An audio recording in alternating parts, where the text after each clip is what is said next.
The chapter Rat Trap by Selma Lagerlöf, who was a Swedish writer, and her stories have been translated into many languages. This story, Rat Trap, has a very strange title, you would have noticed.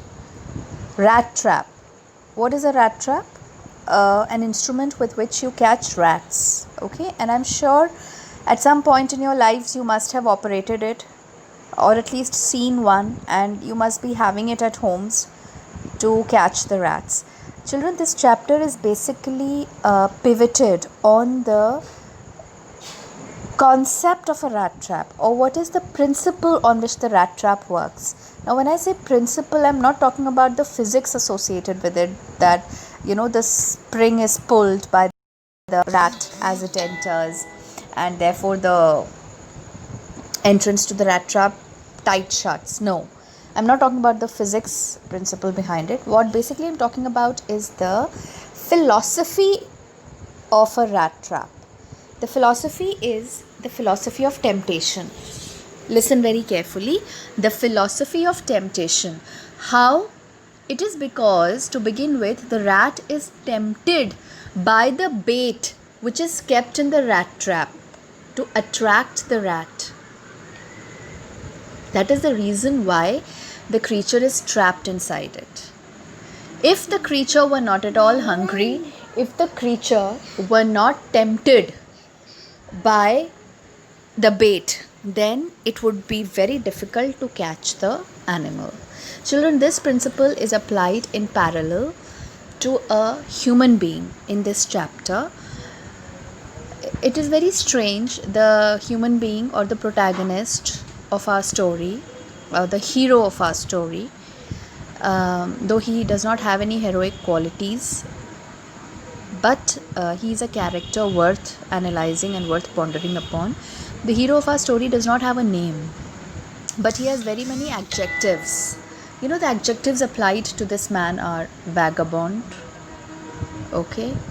ragamuffin, stranger, wanderer, and he's also called a thief in the story, and justifiably so, because he does commit a thievery. And to begin with, let me tell you, this protagonist of our story, this main character, is very, very poor. His means of livelihood is by constructing or creating rat traps out of the odd materials which he gets from the trash.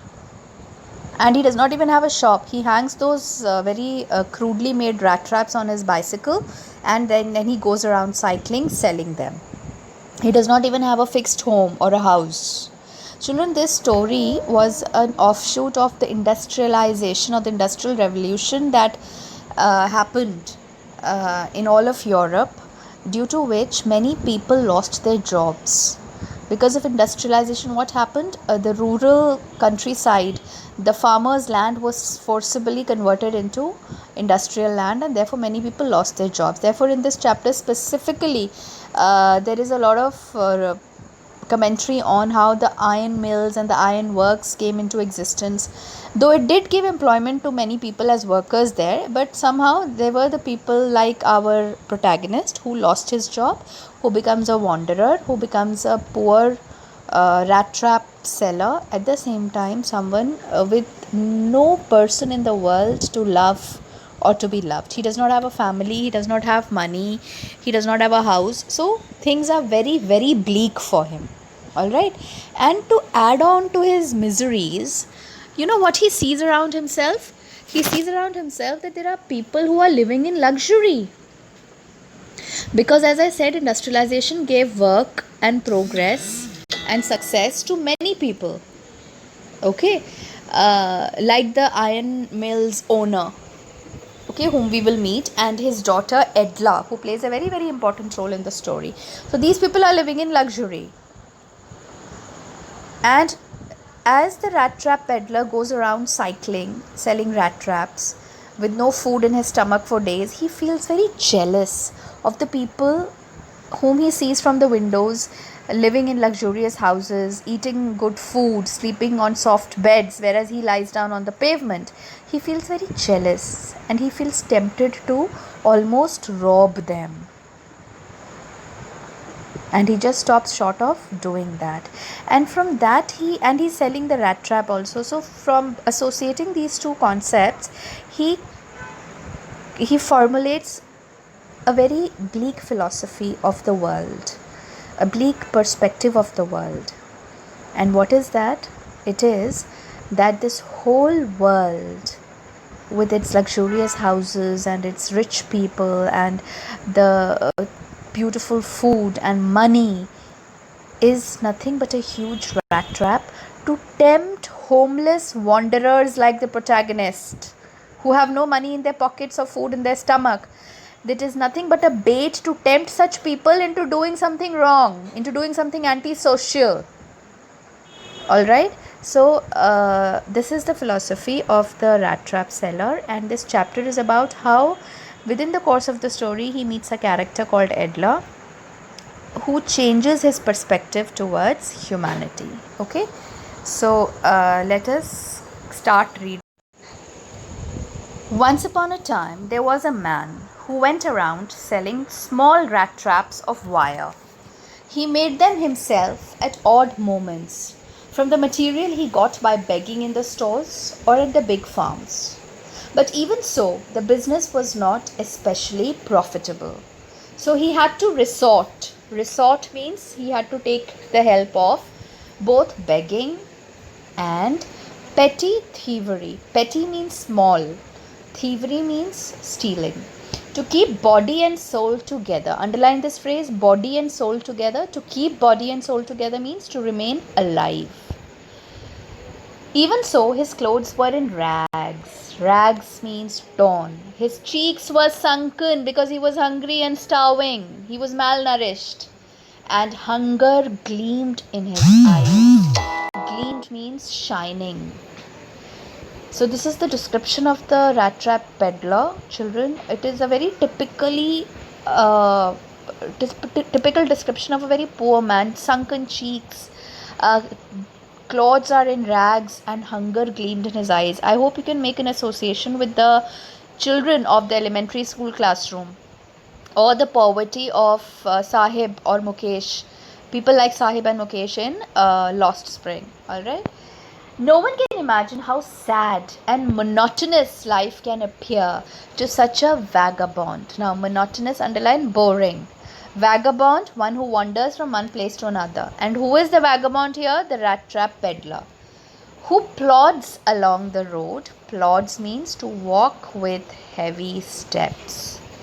Left to his own meditations.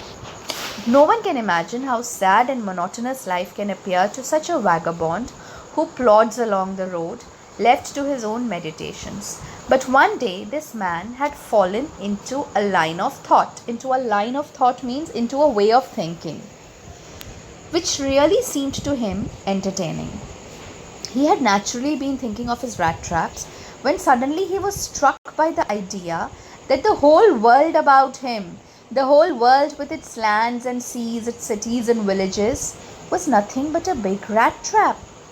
It had never existed for any other purpose than to set baits for people. Underline baits, temptation. It offered riches and joys, shelter and food, heat and clothing, exactly as the rat trap offered cheese and pork. Children, cheese and pork are the food kept as temptation or bait. And as soon as anyone let himself be tempted to touch the bait, it closed in on him. And then everything came to an end. Why everything came to an end? Because the creature was trapped. The world had, of course, never been very kind to him. So it gave him unwanted joy. Unwanted, underline. Unwanted means not habitual, unusual. You can write down the meaning, unusual. Joy, to think ill of it in this way. Ill means bad. Ill does not here mean sick, it means bad here.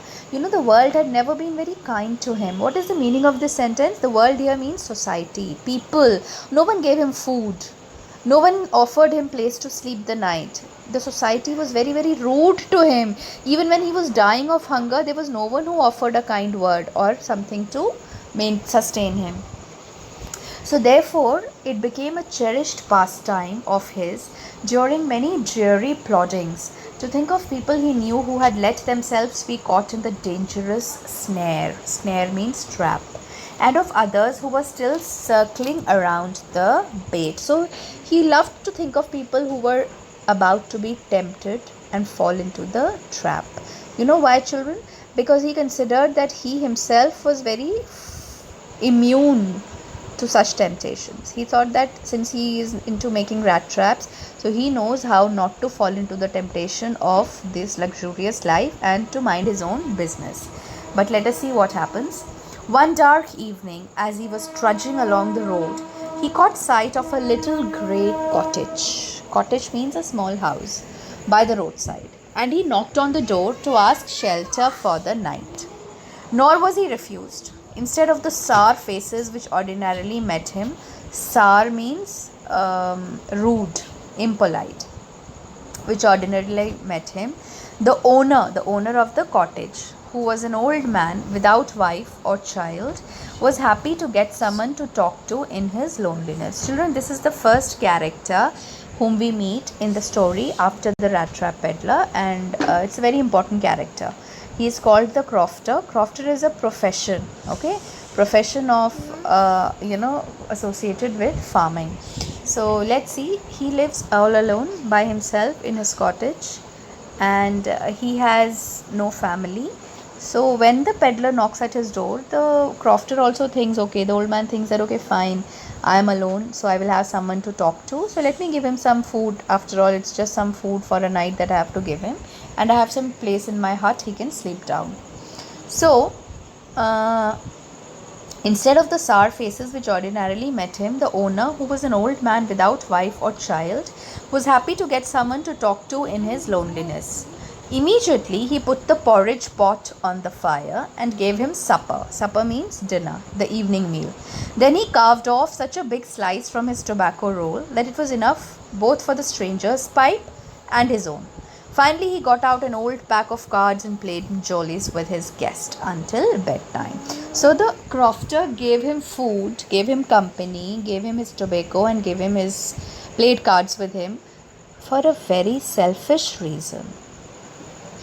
It is not because he took pity on the crofter that he allows him inside. No. It is because he took pity on his own solitary and lonesome condition that he calls the peddler inside. So children, this is very important here because you are asked the reason why the crofter gives shelter and company to the peddler. It is not out of humanitarian concerns. It is out of purely selfish concerns. The old man was just as generous with his confidences. Underline confidences here has a very different meaning. It means secrets. As with his porridge and tobacco. The guest was informed at once that, who is the guest here? The peddler. That in his days of prosperity, his host, who is the host? The crofter, the old man, had been a crofter at Ramsau Ironworks and had worked on the land. Now that he was no longer able to do day labor, it was his cow which supported him. Yes, that Bossy here is the cow, was extraordinary. She could give milk for the creamery. Creamery here means dairy. Every day. And last month he had received all of 30 kroner. Kroner is the currency. And it's a huge amount in payment. The stranger, now children, stranger is another adjective for the peddler, must have seemed incredulous. Incredulous, difficult to believe. He must have looked almost wonderstruck at the crofter when he mentioned an amount of 30 kroners. Because in short, what is the crofter telling the peddler? That look, when I was prosperous, I was at the Ramsau Ironworks and I had worked on the land. But then, since I was not able to do day labor, I have a cow which gives milk for the dairy, and you know how much I made yesterday? 30 kroners. So when the peddler looked incredulous, this crofter, like a fool, goes and shows him the money. The old man got up and went to the window, took down a leather pouch which hung on a nail in the very window frame, and picked out 3 wrinkled 10 kroner bills. Bills here means notes. These he held up before the eyes of his guest, nodding knowingly, and then stuffed them back into the pouch.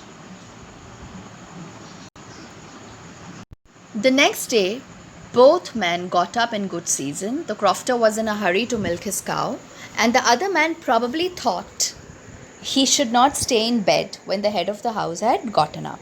They left the cottage at the same time. The crofter locked the door and put the key in his pocket. The man with the rat traps said goodbye and thank you, and thereupon each went his own way.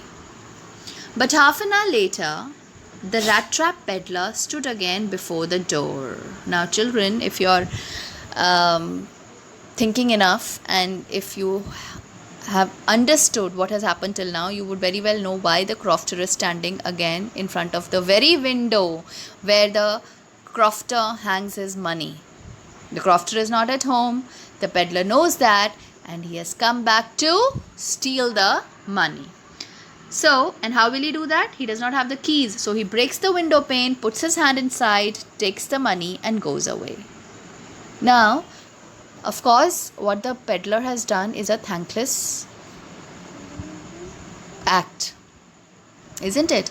Someone who gave him company and shelter and food, everything, he is actually taken advantage of that man. But at the same time, we also have to analyze that the crofter was not selfless in the first place. The crofter was selfish. The crofter was boastful. What was the need to show off his money to the poor peddler?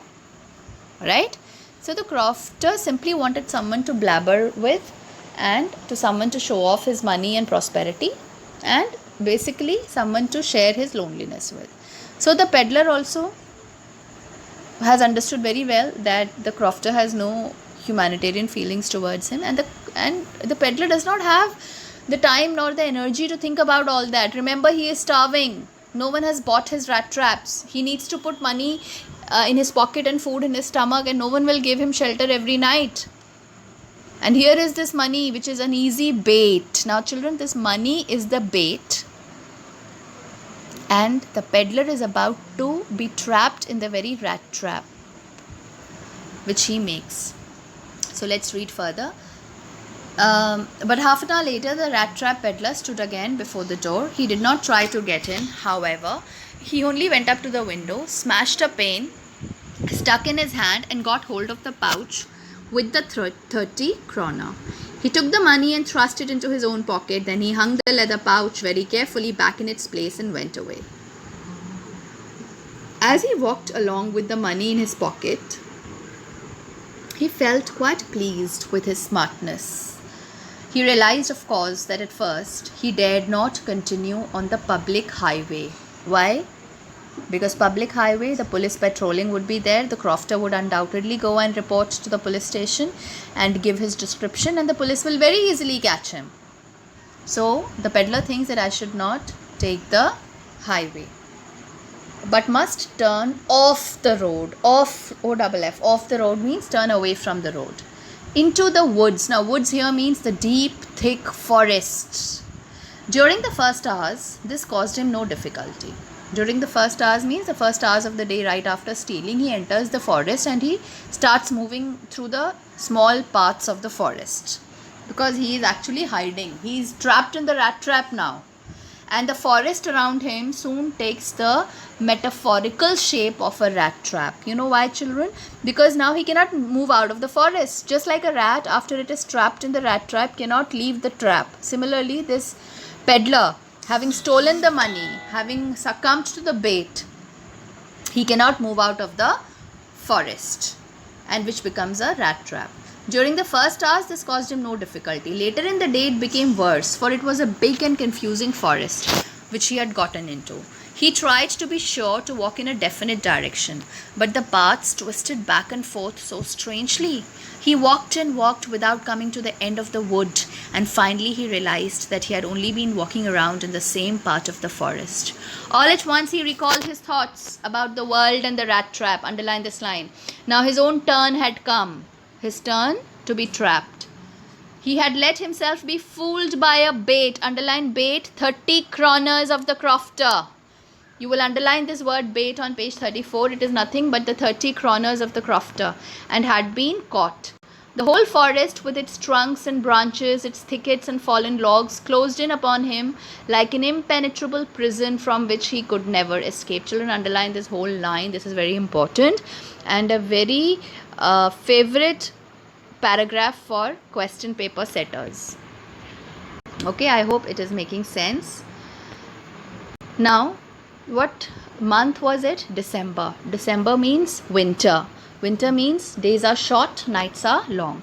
It was late in December. Darkness was already descending over the forest, and this increased the danger and increased also his gloom and despair. Gloom and despair means sadness, gloom, despair, hopelessness. Finally, he saw no way out, and he sank down on the ground, tired to death, thinking that his last moment had come.